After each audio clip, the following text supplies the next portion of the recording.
Yo, China Soul sa mapa. Tahimik lang sa umpisa. Akala mo AFK lang, pero may binabalak na pala. Pag may world boss na bumagsak, alam mo na kung sino unang nasa box.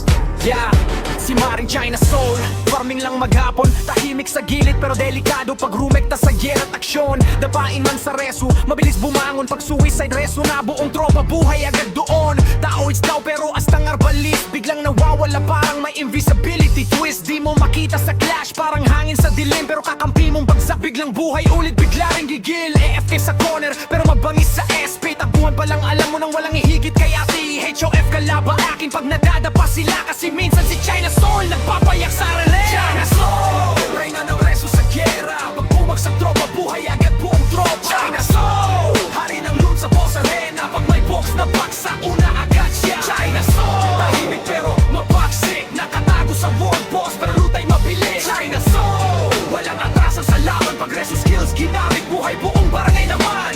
Pag looting time na, andyan na agad, nakatambay sa world boss parang may radar. Di mo alam saan galing, biglang nasa harap. Pag box na lumapag ay salamat sa buy grab. May balak, lagi basta usapang kahon, kahit gaano karami man nauuwi sa inventory noon. Mabilis kamay, parang may teleport hack. Pagdating sa looting game, ibang klase umatake. Mga kalaban na papaisip kung saan nagtatago, kasi bawat bagsak nila may bumabago na tao. Nasaan si China Soul? Sigaw ng kalaban, yun pala nasa likod lang. Resuna naman, tahimik lang pero deadly, mukhang chill pero ready.